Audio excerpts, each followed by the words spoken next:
ഗാസയ്ക്ക് വേണ്ടി നിലവിളിച്ച നിരവധി സിനിമാ താരങ്ങളെ നമ്മൾ കണ്ടു. അവരുടെ ഹാഷ്ടാഗുകളെ സപ്പോർട്ട് ചെയ്യുന്ന നിരവധി പേരെ നമ്മൾ കണ്ടു. അപ്പോൾ ലക്ഷദ്വീപിന് വേണ്ടി നിലവിളിച്ചു. പക്ഷെ കേരളത്തിന് വേണ്ടി നിലവിളിക്കാൻ ഇവരാരുമില്ല.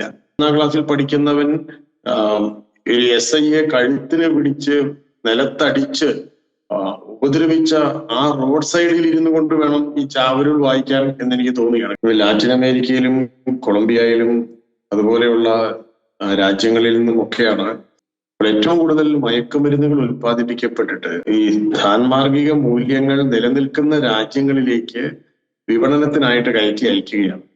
നമ്മുടെ അടുത്തൊരു ജില്ലയില് 8ാം ക്ലാസ്സുകാരൻ 9ാം ക്ലാസ്സുകാരിയെ ഗർഭിണിയാക്കി. അപ്പോൾ ഇതെല്ലാം ഈ ഒരു മാസത്തിനുള്ളിൽ സംഭവിക്കുകയാണ്. ഒരു മാസത്തിനുള്ളിൽ.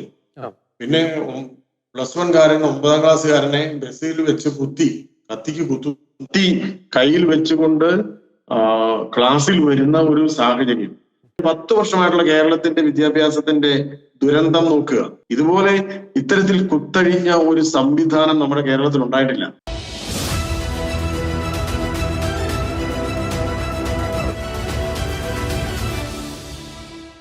നമസ്കാരം. വളച്ചുകെട്ടാതെ സ്ട്രെയിറ്റ് ടു ദ പോയിന്റ് ഈ പ്രോഗ്രാമിലേക്ക് എല്ലാ പ്രിയപ്പെട്ട പ്രേക്ഷകർക്കും സ്വാഗതം. കേരള ഗോഡ്സ് ഓൺ കൺട്രി വളരെ സുപ്രസിദ്ധമായിട്ടുള്ള ഒരു ടാഗ് ലൈനാണിത്. എന്നാൽ ഈ ഒരു ടാഗ് ലൈൻ മാറ്റിയിട്ട് കേരള പിശാചിന്റെ സ്വന്തം നാട് എന്ന് ആക്കിക്കഴിഞ്ഞാൽ പിശാച് പോലും നാണിക്കേണ്ട ഒരു ഗതികേടിലേക്കാണ് ഇന്ന് കേരളം പോയിക്കൊണ്ടിരിക്കുന്നത്. 2 വയസ്സുകാരിയെ ജീവനോടെ കിണറ്റിൽ എറിഞ്ഞ് കൊല്ലുന്നു. സഹപാഠിയെ കൊണ്ട് ടോയ്ലറ്റ് നക്കിക്കുന്നു. +1 പഠിക്കുന്ന വിദ്യാർത്ഥി SIയെ കഴുത്തിന് പിടിച്ച് നിലത്തടിക്കുന്നു. കേട്ടാൽ അറയ്ക്കുന്ന തല പെരുത്തു പോകുന്ന നിരവധി വാർത്തകൾ. മകൻ സ്വന്തം അമ്മയെ കുത്തി കൊലപ്പെടുത്തുന്നു. അതിന് കാരണമായി പറയുന്നത് ജന്മം കൊടുത്തതിന് പ്രതിഫലമായിട്ടാണ് ഇത്തരത്തിലുള്ള ഒരു പ്രവൃത്തി ചെയ്യുന്നത്. സ്വന്തം അച്ഛന്റെ പ്രായമുള്ള അധ്യാപകന് നേരെ വിരൽ ചൂണ്ടി കൊലവിളി നടത്തുന്ന വിദ്യാർത്ഥികൾ. പലപ്പോഴും 18 വയസ്സിന് താഴെയുള്ള കുറ്റവാളികൾ കേരളത്തിൽ ചെയ്തു കൂട്ടുന്ന കുറ്റകൃത്യങ്ങളുടെ കണക്ക് കേൾക്കുമ്പോൾ നാം ലജ്ജിച്ച് തല താഴ്ത്തേണ്ട ഒരു ഗതികേടിലേക്ക് പോയിക്കൊണ്ടിരിക്കുന്നു. പിടിച്ചുപറിയും കൊലപാതകങ്ങളും മോഷണങ്ങളും ലഹരിക്കടത്തും ലഹരി കേസുകളും അനുദിനം വർദ്ധിച്ചുകൊണ്ടിരിക്കുന്നു. എന്തുകൊണ്ടാണ് സാക്ഷര കേരളം, സുന്ദര കേരളം എന്നൊക്കെ അഭിമാനിച്ചിരുന്ന നമ്മുടെ ഈ മലയാള നാട്ടിൽ ഇത്തരത്തിലുള്ള ക്രൂര ചെയ്തികൾ വർദ്ധിച്ചുകൊണ്ടിരിക്കുന്നത്? ഈ ചോദ്യങ്ങൾക്ക് ഉത്തരവുമായി, വളച്ചുകെട്ടാതെയുള്ള ഉത്തരവുമായി ഇന്ന് നമ്മോടൊപ്പമുള്ളത് ഫാദർ റോയ് കണ്ണഞ്ചിറ CMA ആണ്. ഫാദർ റോയ് കണ്ണഞ്ചിറ CMA, ഈ പ്രോഗ്രാമിലേക്ക് അങ്ങേ സ്നേഹത്തോടെ സ്വാഗതം ചെയ്യുന്നു. ഞാൻ തുടക്കത്തിൽ പറഞ്ഞതുപോലെ ഗോഡ്സ് ഓൺ കൺട്രി എന്ന് വിശേഷിപ്പിക്കാൻ പോലും നമുക്ക് സാധിക്കില്ല. അതിന് പോയിട്ട് പിശാചിന്റെ സ്വന്തം നാട് എന്ന് പോലും വിശേഷിപ്പിച്ചു കഴിഞ്ഞാൽ പിശാച് ലജ്ജിച്ച് തല താഴ്ത്തേണ്ട ഒരു ഗതികേടിലേക്ക് കേരളം പോകുന്നു. എന്തുകൊണ്ടാണ് തല മരവിച്ചു പോകുന്ന പല വാർത്തകൾക്കും ഇന്ന് മലയാളി സമൂഹം സാക്ഷ്യം വഹിച്ചുകൊണ്ടിരിക്കുന്നത്? കേരളത്തിന്റെ ഈ നിലവിലെ അപജയത്തിന്റെ ഉത്തരവാദി ആരൊക്കെയാണ്? Father Roy Kannanchira CMA. ദൈവത്തിന്റെ സ്വന്തം നാട്, ഗോഡ്സ് ഓൺ കൺട്രി എന്നുള്ള ഒരു വിലാസം, അത് വിപരീത പദങ്ങളുടെ ഒരു വിളയാട്ടത്തിനുള്ള ലൈസൻസ് ആണ് എന്ന് എനിക്ക് പലപ്പോഴും തോന്നിയിട്ടുണ്ട്. ഗോഡ്സ് ഓൺ കൺട്രിയുടെ വിപരീത പദം ഡെവിൾസ് ഓൺ കൺട്രിയാണ്. ഇപ്പൊ ഈ ഡെവിൾസ് ഓൺ കൺട്രി ആണ് എന്ന് നമ്മെ ഓർമ്മിപ്പിക്കുന്ന രീതിയിലാണ് കാര്യങ്ങൾ കയറി വരുന്നത്. പ്രത്യേകിച്ച് വളരുന്ന തലമുറ യാതൊരു തരത്തിലുമുള്ള നിയന്ത്രണങ്ങളില്ലാതെ, ശിക്ഷണമില്ലാതെ, പരിധികളില്ലാതെ, പെരുമാറ്റ മര്യാദകളില്ലാതെ വളരുകയാണ്. അത് ഭാവിയിലേക്ക് വരുന്നൊരു സമൂഹത്തെ സംബന്ധിച്ചിടത്തോളം വളരെ അപകടകരമായ ഒരു സാഹചര്യം രൂപപ്പെടുത്തുന്നുണ്ട്. നമ്മുടെ കേരളത്തിന്റെ പൊതുസമൂഹ ബോധത്തിൽ ഒരു അപകടകരമായ സാഹചര്യം രൂപപ്പെടുത്തുന്നുണ്ട്. ഇവിടെ ഇതുവരെ നമ്മൾ വളർന്നു വന്ന ഒരു സാഹചര്യം, മലയാളി, കേരളം, മലയാളിത്വം, മലയാണ്മ എന്നൊക്കെ പറഞ്ഞിരുന്ന ആ ഒരു പദങ്ങളുടെ ഒരു സൗന്ദര്യമുണ്ടല്ലോ, അത് നമ്മൾ അനുഭവിച്ചിരുന്നതും ആസ്വദിച്ചിരുന്നതും ഏത് മതധാരയിലുള്ള വ്യക്തിയാണെങ്കിലും ശരാശരിയിൽ കൂടുതൽ ധാർമ്മികത കൊണ്ട് നയിക്കപ്പെട്ടിരുന്ന ജീവിതങ്ങളെ പരസ്പരമുള്ള ആദരവും രക്തബന്ധങ്ങളിലുള്ള അമൂല്യമായ സ്ഥാനവും മാതാപിതാക്കളോടും ഗുരുജനങ്ങളോടുമുള്ള ആദരവും ബഹുമതിയും കുടുംബ ബന്ധങ്ങൾ, ദാമ്പത്യ വിശ്വസ്തത, ഇതിനോടൊക്കെയുള്ള ഒരു വലിയ പ്രതിബദ്ധതയുള്ള വ്യക്തിത്വങ്ങൾ നയിച്ചിരുന്ന ഈ ഒരു സമൂഹമാണ് നമ്മുടെ കേരള സമൂഹം. അങ്ങനെയാണ് നല്ല മൂല്യങ്ങൾക്ക് ഏറ്റവും വളരാനുള്ള നല്ല ഇടം കേരളത്തിലെ നമ്മുടെ ഹരിത സമൃദ്ധമായ പ്രകൃതി ഭംഗി പോലെ ഇവിടെ നല്ല മൂല്യങ്ങളുടെ ഒരു വലിയ ശാദ്വല തീരം ഈ കേരളത്തിൽ ഇങ്ങനെ പടർന്നു പന്തലിക്കുന്നു എന്നൊരു കാഴ്ചപ്പാട് ഉണരാൻ കാരണം അതാണ്. അപ്പോൾ നമ്മളെ സംബന്ധിച്ചിടത്തോളം ആ ഒരു കാലം പതുക്കെ മാറണമെന്ന് ആരൊക്കെയോ നിർബന്ധിക്കുന്നു എന്ന് തോന്നിപ്പോവുകയാണ്. അത്തരത്തിൽ ഒരു മര്യാദരാമന്മാരുടെ ഒരു നാടായി, മഹാബലിമാരുടെ ഒരു നാടായി കേരളം ഇനി തുടരേണ്ടതില്ല. കേരളം ഇവിടെ മയക്കുമരുന്നിന്റെയും അരാജകത്വത്തിന്റെയും നിരീശ്വരവാദത്തിന്റെയും കലാപത്തിന്റെയും ഒരു വിളഭൂമിയായി ഇനി തീവ്രവാദങ്ങളുടെയും ലോകത്തിലെ ഏറ്റവും വലിയ തീവ്രവാദ സംഘടനകളുടെ ഒക്കെ വിത്തുകൾ ഇവിടെ മുളച്ചു തുടങ്ങി എന്ന് പറയുമ്പോൾ അത്തരത്തിലുള്ള വളരെ ഭീഷണമായ ഒരു ഭാവി കേരളത്തിന് മുമ്പിൽ ഇങ്ങനെ വിറങ്ങലിച്ച് നിൽക്കുന്നതായിട്ടാണ് എനിക്ക് തോന്നുന്നത്. കാരണം ഒന്നിനും ഒരു വ്യവസ്ഥയില്ലാത്ത ഒരു അവസ്ഥയിലേക്ക് കേരളം മാറുന്നത് പോലെ തോന്നുകയാണ്. ഒപ്പം മറ്റൊരു പ്രധാനപ്പെട്ട ഒരു കാര്യം എന്താ വെച്ചാൽ ഇതിൻ്റെ അകത്ത് വേറൊരു വിഷയം എന്ന് പറയുന്നത്, ഈ എൻ്റെ മുൻപിലുള്ള ആളെ, അത് എൻ്റെ സുഹൃത്തായിക്കോട്ടെ, എൻ്റെ സഹോദരനായിക്കോട്ടെ, സഹോദരി ആയിക്കോട്ടെ, അല്ലെങ്കിൽ മറ്റാരെങ്കിലും ആയിക്കോട്ടെ, അവരെ ആ രീതിയിൽ കാണാതെ വെറും ഒരു മാംസപിണ്ഡമായി കാണുന്ന രീതിയിലേക്ക്, ആ ഒരു രീതിയിലേക്ക് കേരളത്തിന്റെ ഒരു മനോഭാവം ഒരു അധപതിച്ചുകൊണ്ടിരിക്കുകയാണ്. നമ്മൾ ബൈബിൾ വായിക്കുമ്പോൾ വിശുദ്ധ യോഹന്നാന്റെ സുവിശേഷം 1-ാമത്തെ അധ്യായം 1-ാമത്തെ വചനം തുടങ്ങുന്നത് നമുക്ക് എല്ലാവർക്കും അറിയാം. ആദിയിൽ വചനം ഉണ്ടായിരുന്നു, അല്ലെ? വചനം ദൈവത്തോടു കൂടിയായിരുന്നു, വചനം ദൈവമായിരുന്നു. നമ്മൾ പിന്നീട് വായിക്കുന്നു, ഈ വചനം മാംസമായി അവതരിച്ചു. വചനം മാംസമാകുന്നത് ദൈവമാണ്.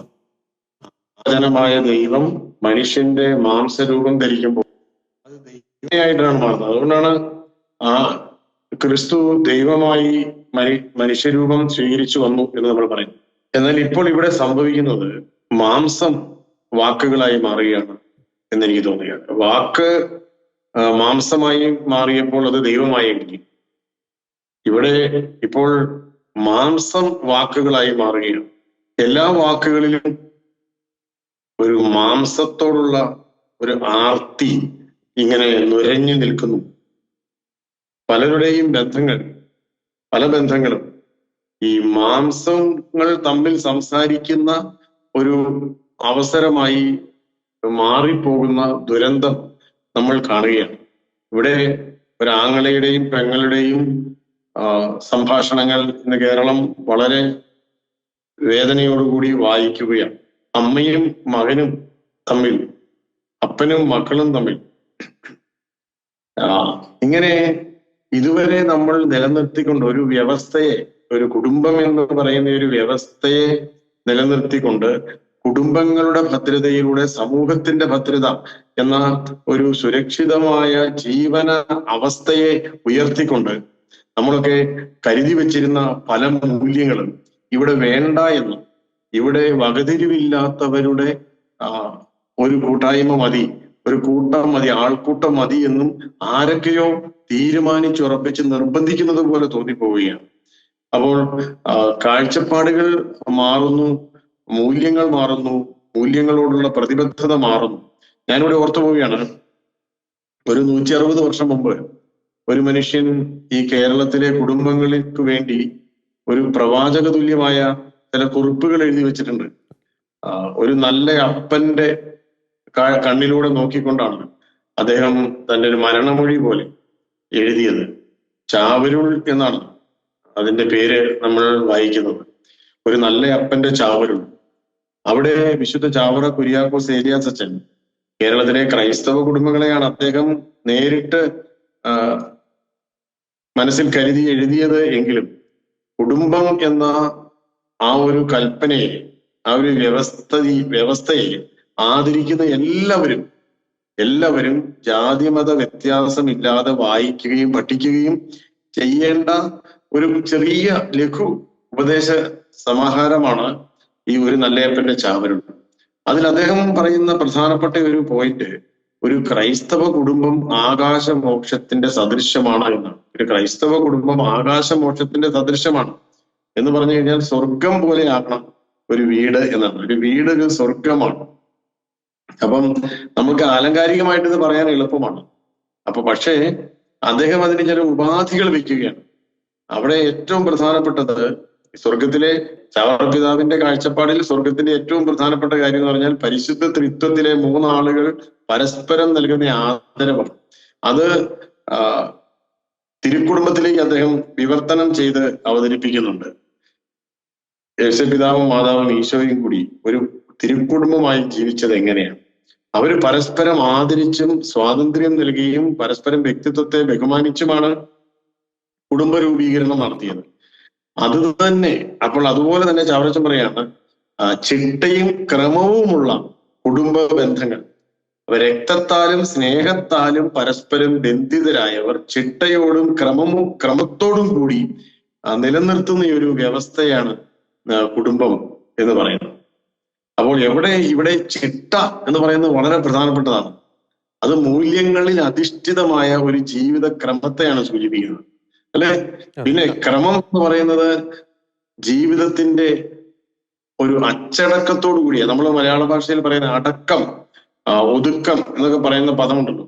അപ്പൊ അത്തരത്തിൽ ചിട്ടയും അനുസരണവും നിയമവ്യവസ്ഥയോടുള്ള ആദരവും സമയക്രമത്തോടും വ്യക്തിബന്ധങ്ങളോടുമുള്ള ബഹുമാനവും ഒക്കെ നിലനിർത്തിക്കൊണ്ടുള്ള കുടുംബങ്ങളിലാണ് ഈ മൂല്യങ്ങൾക്ക് വിലയുണ്ടാകുക. അല്ലെങ്കിൽ മൂല്യങ്ങൾക്ക് വിലയില്ല.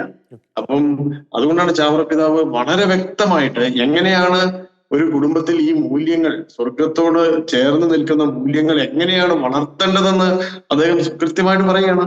അപ്പോൾ നമ്മൾ ഇന്ന് ഇപ്പം ഈ പറയുന്ന 2 വയസ്സുള്ള കുഞ്ഞിനെ വലിച്ച് കിണറ്റിലെറിഞ്ഞ ഒരു അന്തരീക്ഷത്തിൽ ആ വീടിന്റെ മുറ്റത്ത് നിന്നുകൊണ്ട് നമ്മൾ ചാവറപിതാവിന്റെ ചാവരുൾ വായിക്കണം. എന്നെ ജനിപ്പിച്ചതിന്റെ ശിക്ഷയായിട്ടാണ് ഞാൻ എൻ്റെ അമ്മയെ കഴുത്തറുത്ത് കൊന്നത് എന്ന് പറയുന്ന മയക്കുമരുന്നിന് അടിമയായ മകന്റെ ആ ഒരു ശ്രദ്ധിത മൊഴിയുണ്ട്. അതായത് ചെതറിയ വാക്കുകളുണ്ട്. അത് ചെതറി വീണ ആ മുറ്റത്ത് ഇരുന്നുകൊണ്ട് ഈ ചാവറപിതാവിന്റെ ചാവരുൾ ഇന്ന് കേരളം വായിക്കണം. ഒപ്പം അധ്യാപകന്റെ നേരെ വിരൽ ചൂണ്ടി ആക്രോശിക്കുന്നത്, എന്നെ ഞാൻ തൂക്കികളയും അല്ലെങ്കിൽ തീർത്തുകളയും എന്നൊക്കെ പറയുന്ന വിദ്യാർത്ഥിയുടെ മുമ്പിൽ ഇരുന്നു കൊണ്ട് ഈ ചാവരുൾ വായിക്കണം.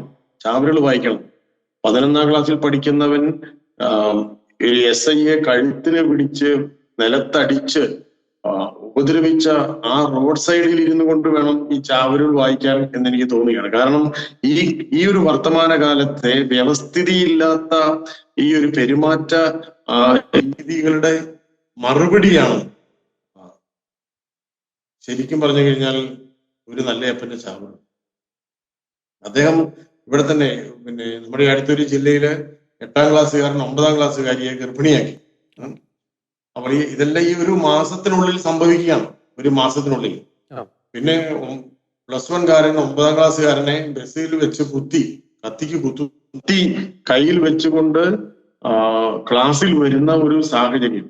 അപ്പൊ ഇങ്ങനെ സകല മര്യാദകളും സകല ബഹുമാനങ്ങളും വ്യവസ്ഥകളും നിരസിക്കപ്പെടുമ്പോൾ ഈ ഇടങ്ങളിൽ, ഈ ചോര വീണ ഇടങ്ങളിൽ ഇരുന്നു കൊണ്ട് ഞാൻ ബൈബിൾ വായിക്കണം എന്ന് ഞാൻ പറയുന്നതിന് പകരം ബൈബിളിൽ നിന്ന് ചാവറയച്ചൻ അടർത്തിയെടുത്ത് ഉപദേശ രൂപേണ എഴുതിയിട്ടുള്ള ചാവരുൾ അദ്ദേഹം കേരളത്തിന്റെ അന്നത്തെ കുടുംബ വ്യവസ്ഥിതിയുടെ ഭാവി നോക്കിക്കൊണ്ട് എഴുതിയ അദ്ദേഹം അതിനകത്ത് പറയുന്ന പ്രധാനപ്പെട്ട ഒരു സംഗതി, കുട്ടികളെ തനിച്ച് ബന്ധു വീടുകളിൽ വിടരുത്. ഒരു പ്രധാനപ്പെട്ട ഒരു കാര്യം പറയണം. 16 ഉപദേശങ്ങൾ മക്കളെ എങ്ങനെ വളർത്തണം എന്നുള്ളത്. രണ്ടാമത് അദ്ദേഹം പറയുന്നത്, കുഞ്ഞു മക്കളെ ഉടുപ്പിടാതെ വീടിനുള്ളിൽ നടത്തരുത് എന്ന് പറയാം. നോക്കുക, എഴുതിയിരിക്കുന്നത് 160 വർഷം മുമ്പാണ്. ആങ്ങളെയും പെങ്ങളെയും ഒരുമിച്ചൊരു മുറിയിൽ കിടത്തി ഉറക്കരുത് എന്ന് പറയാം.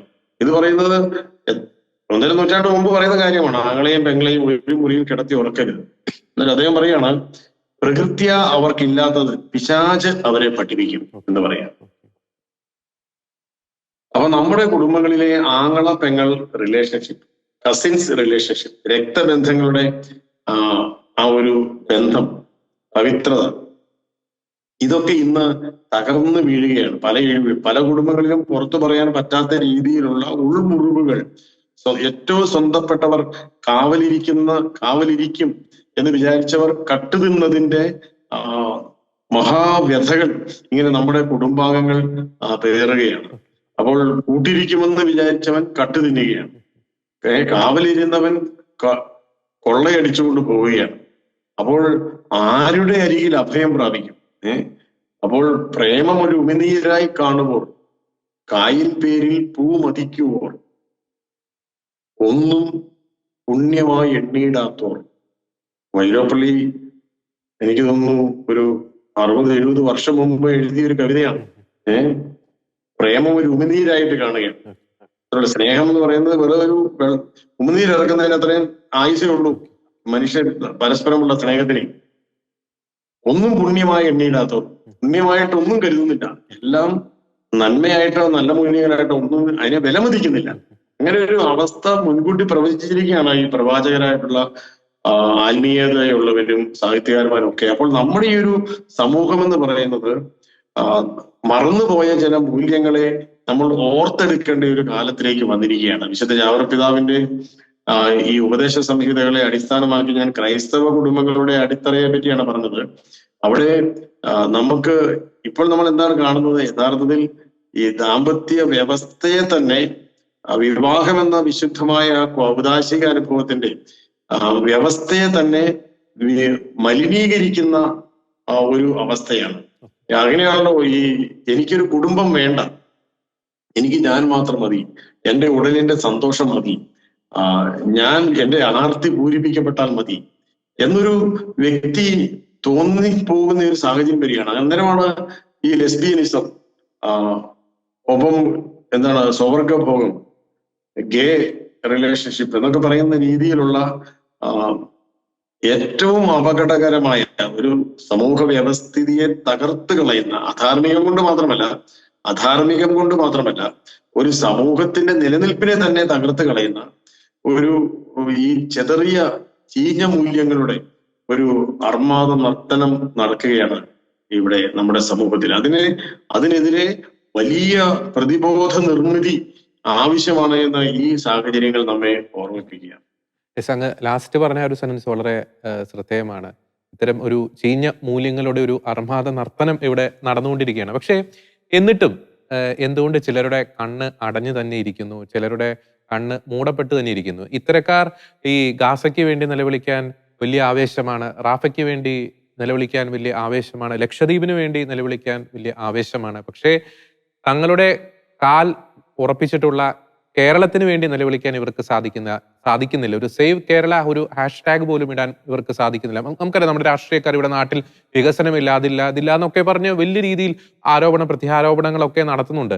ഈ വികസനം ആർക്ക് വേണ്ടിയിട്ടാണ്? മനുഷ്യർക്ക് വേണ്ടിയിട്ടാണ്. ഇവിടെ മനുഷ്യരുണ്ടെങ്കിലേ ഇവിടെ വികസനമുള്ളൂ. പക്ഷേ ആ ഒരു സാഹചര്യം ഒരു വാസ്തവമായി നിലനിൽക്കെ തന്നെ എന്തുകൊണ്ടാണ് നമ്മുടെ സെലിബ്രിറ്റീസിന്റെ ഒരു കണ്ണുകൾ ഇത്തരം ഒരു സാഹചര്യങ്ങളോട് മൂടപ്പെട്ടിരിക്കുന്നു? നമ്മുടെ രാഷ്ട്രീയ നേതൃത്വങ്ങൾ എന്തുകൊണ്ട് ഇത്തരം സാഹചര്യങ്ങളെ ഗൗരവത്തോടെ എന്തുകൊണ്ട് കാണാതെ പോകുന്നു? ഈ സെലിബ്രിറ്റീസ് എന്ന് നമ്മൾ വിളിക്കുന്നവർ, അല്ലെങ്കിൽ സാംസ്കാരിക നായകർ എന്ന് നമ്മൾ വിളിക്കുന്നവർ, മുൻപൊക്കെ പൊതുസമൂഹമായിരുന്നു അവരുടെ എഴുത്തുപലക. ജീവിതത്തിന്റെ കടലേ ഞങ്ങൾക്ക് കവിതയ്ക്ക് മഷിപ്പാത്രം എന്ന് പാടിയിട്ടുണ്ട് വൈലോപ്പള്ളി. ജീവിതത്തിന്റെ കടലിൽ മുക്കിയാണ് കവിത എഴുതിക്കൊണ്ടിരുന്നത്. അതായിരുന്നു മഷിപ്പാത്രം. ഇന്നതല്ല. ഇന്ന് ജാതിയുടെ കിണറേ ഞങ്ങൾക്ക് ചിന്തയ്ക്ക് മഷിപ്പാത്രം എന്ന് നമ്മൾ തിരുത്തി എഴുതേണ്ടി വരും. അപ്പോൾ ചെറിയ ചെറിയ ഓലികളിലും കിണറുകളിലും മാത്രമായിട്ട് കടല് നിർമ്മിക്കാനുള്ള ഒരു സ്യൂഡോ വ്യഗ്രത ഈ ഇന്നത്തെ സാംസ്കാരിക നായകർ കൃത്രിമമായിട്ട് ഉണ്ടാക്കുകയാണ്. അപ്പോൾ അതുകൊണ്ട് സംഭവിക്കുന്നത് എന്താണെന്ന് വെച്ച് കഴിഞ്ഞാൽ സമൂഹം വളരെയേറെ ചുരുങ്ങിപ്പോവുകയാണ്. എല്ലാവരും അവരവന്റെ സ്ഥാപിത താല്പര്യങ്ങൾ ഒളിച്ചു വെച്ചുകൊണ്ട് ഈ സാംസ്കാരിക നായകനാണ്, സെലിബ്രിറ്റിയാണ് എന്നൊക്കെയുള്ള ഇമേജ് നിലനിർത്തുകയാണ്. പക്ഷേ ആ ഇമേജ് അങ്ങ് പൊളിഞ്ഞു പോയാൽ അയാളുടെ ഒറിജിനലുള്ള മുഖഭാഷ പുറത്തു ചാടിപ്പോകും. അപ്പോൾ ഇവിടെ ഗാസയ്ക്ക് വേണ്ടി നിലവിളിച്ച നിരവധി സിനിമാ താരങ്ങളെ നമ്മൾ കണ്ടു. അവരുടെ ഹാഷ്ടാഗുകളെ സപ്പോർട്ട് ചെയ്യുന്ന നിരവധി പേരെ നമ്മൾ കണ്ടു. അപ്പൊ ലക്ഷദ്വീപിന് വേണ്ടി നിലവിളിച്ചു. ഇതൊക്കെ നമ്മൾ കാണുന്നുണ്ട്. പക്ഷെ കേരളത്തിന് വേണ്ടി നിലവിളിക്കാൻ ഇവരാരുമില്ല. ഈ മഹാദുരന്തം, ഇത് മൂല്യങ്ങളുടെ വലിയ ഉരുൾപൊട്ടൽ നടക്കുകയാണ് കേരളത്തിൽ. ഇത് നമ്മൾ ഇതുവരെ നിലനിർത്തിക്കൊണ്ട് വന്നിരുന്ന നമ്മുടെയൊക്കെ സ്വച്ഛമായ ഒരു ജീവിതഗതിയെ നിലനിർത്തിക്കൊണ്ട് വന്നിരുന്ന അടിത്തറയാണ് ഇളകി മറിയുന്നത്, തലകുത്തി മറിയുകയാണ്. ഇത് കണ്ടിട്ടൊന്നും നമ്മുടെ സാംസ്കാരിക നായകർ എന്ന് നമ്മൾ വിളിക്കുന്നവർക്ക്, അല്ലെങ്കിൽ വലിയ താരങ്ങൾ എന്ന് പറയുന്നവർക്കൊന്നും ഒരു ഹാഷ്ടാഗും ഇടാനായിട്ട് തോന്നുന്നില്ല. കാരണം ഇതൊന്നും അവരുടെ വിഷയമല്ല. അതാണ് പ്രശ്നം. ഇത് അവരുടെ വിഷയമല്ല, അവരുടെ സമുദായത്തിന്റെ വിഷയമാകില്ല, അല്ലെങ്കിൽ അവരുടെ രാഷ്ട്രീയ പാർട്ടിയുടെ വിഷയമാകില്ല. അല്ലെങ്കിൽ അങ്ങനെ എന്തെങ്കിലും വിമർശിച്ചു കഴിഞ്ഞാൽ ഉടനെ അവർക്കെതിരെ അവരുടെ പേരിനും പ്രശസ്തിക്കും പോരായ്മ ഉണ്ടാകും എന്നൊക്കെയുള്ള ഭീതി ഒക്കെ ഇവരെ പലരെയും അലട്ടുന്നുണ്ടാവും. കാരണം ഒത്തിരി ഭീതികളുടെ ഈ മതിലുകൾക്കുള്ളിലാണല്ലോ പലരും സുരക്ഷിതരായിട്ടിരിക്കുന്നത്. ആനന്ദ് പറഞ്ഞിട്ടുണ്ട്, ഈ മതില് എന്ന് പറയുന്നത് തന്നെ സുരക്ഷിതത്വത്തിന്റെ ചിഹ്നമല്ല, മതില് എന്ന് പറയുന്നത് തന്നെ ഭീതിയുടെ ചിഹ്നമാണ്. ഭീതിയില്ലാത്തവന് മതില് വേണ്ട എന്നുള്ളതാണ് ഉദ്ദേശിക്കുന്നത്. അപ്പൊ ഇവിടെ ഈ പ്രതിരോധം തീർത്ത് നമ്മൾ ഹാഷ്ടാഗ് ഉണ്ടാക്കി ഒരു കൃത്രിമമായ ബോധവൽക്കരണം അവരെല്ലാം ഇങ്ങനെ ഏതെങ്കിലും ഒരു വിഭാഗീയതയുടെയോ പക്ഷപാതത്തിന്റെയോ മതിൽക്കെട്ടിനുള്ളിലിരിക്കുകയാണ്, കിണറിനുള്ളിലാണ്. ഭൂമണ്ഡൂകങ്ങൾ എന്നൊക്കെ പറയുന്നവരുടെ അവസ്ഥ എന്താണ്? അതാണ് കടല് എന്ന് വിചാരിക്കുകയാണ്. കിണറിന്റെ ഉള്ളിൽ കടലാണെന്നും അവിടെ വലിയ തിരകൾ അലറി മറിയുന്നുണ്ടെന്നൊക്കെ വിചാരിക്കുകയാണ്. ചായക്കോപ്പയെന്നൊക്കെ പണ്ട് നമ്മൾ ചെറുതാക്കി പറഞ്ഞെങ്കിലും ഇങ്ങനെ ഒരു അവസ്ഥയുണ്ട്. അപ്പോൾ കുഞ്ഞുണ്ണി അത് ഭംഗിയായിട്ട് പാടിയിട്ടുണ്ട്.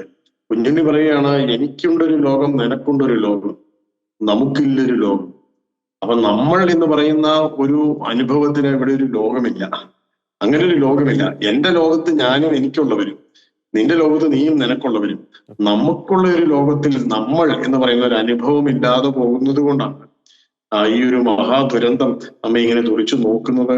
അതുകൊണ്ട് തന്നെ ഇത്തരത്തിലുള്ള പ്രതിരോധങ്ങൾ അല്ലെങ്കിൽ പ്രതിബോധ നിർമ്മിതിക്ക് വേണ്ടിയുള്ള സംഘാതമായ പരിശ്രമങ്ങൾ നമ്മൾ ഉണ്ടാക്കണം, കൈകോർത്ത് നിർമ്മിക്കണം. അതിന് മതപരമായ, ജാതിപരമായ, രാഷ്ട്രീയപരമായ വിവേചനങ്ങൾക്ക് മുകളിൽ ഒരു പൊതുസമൂഹ നിർമ്മിതിക്ക് വേണ്ടിയുള്ള പൊതുബോധ രൂപീകരണം അത് അനിവാര്യമാണ് എന്ന് ഞാൻ വിചാരിക്കാം. ഒപ്പം തന്നെ ഏതൊക്കെ പ്രദേശത്ത്, ഏതൊക്കെ നാടുകളിൽ, ഏതൊക്കെ രാജ്യങ്ങളിൽ ഈ നിരീശ്വരവാദം ആ ഒരു സമൂഹത്തിൽ ആഴ്ന്നിറങ്ങിയിട്ടുണ്ടോ? കുറെ കൂടി തെളിയിച്ചു പറയുകയാണെങ്കിൽ കമ്മ്യൂണിസം ആ ഒരു സമൂഹത്തിന്റെ അന്തരീക്ഷത്തിൽ ആഴ്ന്നിറങ്ങിയിട്ടുണ്ടോ? അവിടെയൊക്കെ ഒരു അരാജകത്വം വലിയ രീതിയിൽ ശക്തി പ്രാപിക്കുന്ന കാഴ്ച ചരിത്രത്തിന്റെ ഒരു സാക്ഷ്യം തന്നെയല്ലേ? പ്രത്യേകിച്ച് ലാറ്റിൻ അമേരിക്കൻ രാജ്യങ്ങളിൽ കമ്മ്യൂണിസം കൊടികുത്തി വാണിരുന്ന രാജ്യങ്ങളിൽ അതിൻ്റെയൊക്കെ ഒരു പ്രതിഫലനമാണോ, അല്ലെങ്കിൽ അതിൻ്റെയൊക്കെ ഒരു അലയൊലികളാണോ നാം ഇപ്പോൾ കേരളത്തിൽ കാണുന്ന സമകാലിക സാഹചര്യങ്ങൾ? ലാറ്റിൻ അമേരിക്കയിലും കൊളംബിയയിലും അതുപോലെയുള്ള രാജ്യങ്ങളിൽ നിന്നുമൊക്കെയാണ് ഇന്ന് ലോകത്തെ ഏറ്റവും കൂടുതൽ മയക്കുമരുന്നിന്റെ ഉൽപാദനം നടക്കുന്നത് എന്ന് വാർത്തകൾ സൂചിപ്പിക്കുന്നുണ്ട്. അപ്പോൾ ഏറ്റവും കൂടുതൽ മയക്കുമരുന്നുകൾ ഉൽപ്പാദിപ്പിക്കപ്പെട്ടിട്ട് അത് ഈ സാൻമാർഗിക മൂല്യങ്ങൾ നിലനിൽക്കുന്ന രാജ്യങ്ങളിലേക്ക് വിപണനത്തിനായിട്ട് കയറ്റി അയക്കുകയാണ്. എന്നിട്ട് ഇത്തരത്തിലുള്ള വലിയ മയക്കുമരുന്ന് കച്ചവടക്കാർ വലിയ മനഃശാസ്ത്രജ്ഞരെ കൊണ്ട് ചില പുതിയ തിയറികൾ ഉണ്ടാക്കിപ്പിക്കുകയാണ്. ഇപ്പം മരുന്ന് കച്ചവടക്കാര് BP-യുടെ ഈ അളവ് കൂട്ടുകയും കുറയ്ക്കുകയും ചെയ്യുന്നു നമ്മൾ വായിക്കുന്നത് പോലെ. പണ്ടൊക്കെ 150 വരെയൊക്കെ ഉണ്ടായിരുന്നത് BP ഒന്നും അല്ലായിരുന്നു. പക്ഷെ ഇന്ന് 100 വരുമ്പോഴേക്കും അല്ലെങ്കിൽ 120 വരുമ്പോഴേക്കും BP ആയി എന്നൊക്കെ പറഞ്ഞാൽ ഉടനെ നമ്മൾ ഗുളിക കഴിക്കാൻ ആരംഭിക്കുന്നു. അല്ലെങ്കിൽ കൊളസ്ട്രോളിന്റെ ലെവല് താത്തുകയും കൂട്ടുകയും ചെയ്യുന്ന മരുന്ന് കച്ചവടക്കാരുടെ ആഗോള കച്ചവട തന്ത്രം പോലെ ഈ ക്രമബദ്ധമായ മൂല്യാധിഷ്ഠിതമായ ഒരു ജീവിതം നയിക്കുന്നവരുടെ സമൂഹത്തിൽ ചെലവാകില്ലാത്തൊരു സാധനമാണ് മയക്കുമരുന്ന്, അല്ലേ? ചെലവാകില്ലാത്തൊരു സാധനമാണ് നിരീശ്വരവാദം, അല്ലേ? അപ്പൊ ഈ നിരീശ്വരവാദവും തന്നെ ഒരു കറുപ്പാണ്. മാർക്സ് പറഞ്ഞു മതം മനുഷ്യനെ മയക്കുന്ന കറുപ്പാണ് എന്ന് പറഞ്ഞു. അത് ഒരു വിപരീത പദമായിരുന്നു. മാർക്സ് കൊണ്ടുവന്ന ഒരു വിപരീത പദമായിരുന്നു. അന്ന് നിലനിന്നിരുന്ന മതസമൂഹങ്ങളിൽ നിന്ന് മാർക്സിന് ഉണ്ടായിരുന്ന വ്യക്തിപരമായി ഉണ്ടായ ചില അനുഭവങ്ങളുടെ വെളിച്ചത്തിലോ ഒക്കെ ആയിരിക്കാം അദ്ദേഹം അങ്ങനെ ഒരു നിരീക്ഷണം കൊണ്ടുവന്നത്. പക്ഷെ ഇന്ന് സത്യത്തിൽ ഈ കാലം വല്ലാതെ അങ്ങോട്ട് മാറിക്കഴിഞ്ഞപ്പോൾ നമ്മൾ തിരുത്തി എഴുതേണ്ടി വരികയാണ്. ഏത് നിരീശ്വരവാദം ഇന്ന് മനുഷ്യനെ മയക്കുന്ന കറുപ്പാണ്. കമ്മ്യൂണിസം മനുഷ്യനെ മയക്കുന്ന കറുപ്പാണ്. അപ്പൊ ഇവിടെ മുതലാളിയായി നേതാക്കൾ മാറുകയും അവർക്ക് സ്വകാര്യ സ്വത്ത് സമ്പാദിക്കുകയും അവര് രാഷ്ട്രീയത്തെ അതിനുവേണ്ടി ഉപയോഗിക്കുകയും അവര് മതത്തെ അതിനുവേണ്ടി ഇല്ലാതാക്കുകയും മതമൂല്യങ്ങളെ തകർക്കുകയും അങ്ങനെ അരാജകത്വത്തിന്റെ ഒരു അന്തരീക്ഷം സൃഷ്ടിക്കുകയും ചെയ്യുമ്പോൾ ഇവിടെ ഈ സമൂഹത്തിന്റെ തകർച്ച എന്ന് പറയുന്നത് ഒരു വളരെ വേഗം നടക്കും. ഇവിടെ നമ്മൾ മനസ്സിലാക്കുന്നത് ഈ കമ്മ്യൂണിസം, മയക്കുമരുന്ന്, ഇത് രണ്ടും ഏകദേശം ഒരേപോലെയാണ് പോകുന്നത്.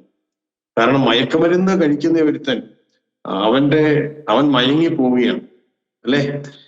ഇവിടെ കമ്മ്യൂണിസം ഇന്ന് കേരളത്തിലും ബംഗാളിലും എവിടെയൊക്കെയാണോ അവിടെ നിലനിൽക്കുന്നത് അവിടെയെല്ലാം ഈ അണികളുടെ വ്യക്തിത്വത്തെ സ്വയം ബലി കൊടുക്കാൻ നിർബന്ധിക്കുന്ന ഒരു മയക്കുമരുന്നായിട്ട്, ഒരു കറുപ്പായിട്ട് കമ്മ്യൂണിസം മാറുകയാണ്.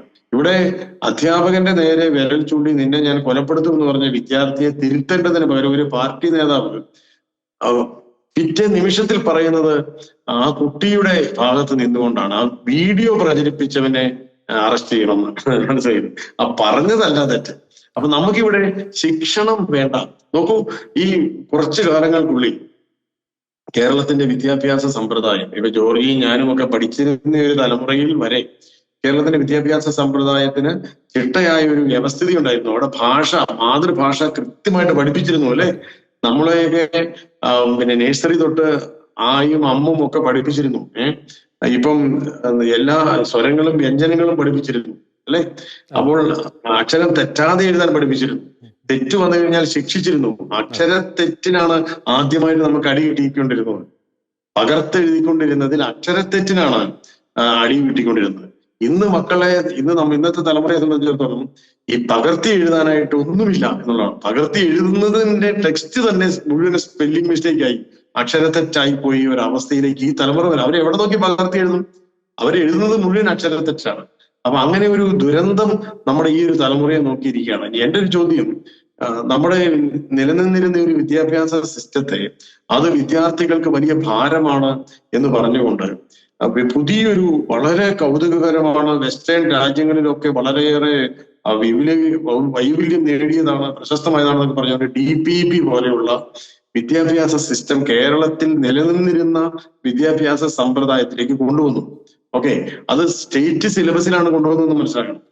ഇവിടെ അതേസമയം തന്നെ DPP ഇവിടെ വന്നപ്പോൾ തന്നെ ഇവിടെ CBSEയും ICSEയും അവരുടെ സ്വന്തമായ സിലബസ് ഉപയോഗിച്ച് അവർക്ക് കിട്ടിയ വിദ്യാർത്ഥികളെ പഠിപ്പിച്ച് വളർത്തിക്കൊണ്ടിരുന്നു. അതേസമയം DPPയുടെ പരീക്ഷണ വസ്തുക്കളായി തീർന്ന തലമുറകൾ അക്ഷരം അറിയത്തില്ലാതെ, വ്യാകരണം അറിയത്തില്ലാതെ, ക്രമമില്ലാതെ, മുമ്പേ നമ്മൾ പറഞ്ഞ ഈ വ്യാകരണം എന്ന് പറയുന്നത് ഭാഷയുടെ ഒരു ശാസ്ത്രമാണ്. അതുപോലെയായിരുന്നു നമ്മുടെ കുടുംബജീവിതവും സമൂഹ ജീവിതവും. അത്രയും കാലം കൊണ്ടുവന്ന മാനുഷിക മൂല്യങ്ങളുടെയും പരസ്പരമുള്ള ആദരിക്കുന്ന പെരുമാറ്റ സംഹിതകളുടെയും ഒക്കെ ഒരു തുടർച്ചയായിരുന്നു നമ്മുടെ ഈ ഒരു സമൂഹത്തിന് മുന്നേറ്റം. പക്ഷേ ഈ DPP പോലെയുള്ള സമ്പ്രദായങ്ങൾ കൊണ്ടുവരികയും കുട്ടികൾക്ക് പരീക്ഷ വേണ്ട, കുട്ടികൾക്ക് ശിക്ഷണം വേണ്ട, കുട്ടികൾക്ക് ശിക്ഷ വേണ്ട എന്നൊക്കെയുള്ള തെറ്റായ പഠന രീതികൾ വലിയ വിപ്ലവകരമായ പാഠ്യപദ്ധതിയാണ് എന്നുള്ള രീതിയിൽ അവതരിപ്പിക്കുകയും ചെയ്ത് ഈ പറയുന്ന കമ്മ്യൂണിസ്റ്റ് ഭരണരീതിയിൽ തന്നെ ഇപ്പോഴും കഴിഞ്ഞ 10 വർഷമായിട്ടുള്ള കേരളത്തിന്റെ വിദ്യാഭ്യാസത്തിന്റെ ദുരന്തം നോക്കുക. സ്കൂൾ തല വിദ്യാഭ്യാസത്തിന്റെ ദുരന്തം നോക്കൂ. ഇതുപോലെ ഇത്തരത്തിൽ കുത്തഴിഞ്ഞ ഒരു സംവിധാനം നമ്മുടെ കേരളത്തിൽ ഉണ്ടായിട്ടില്ല.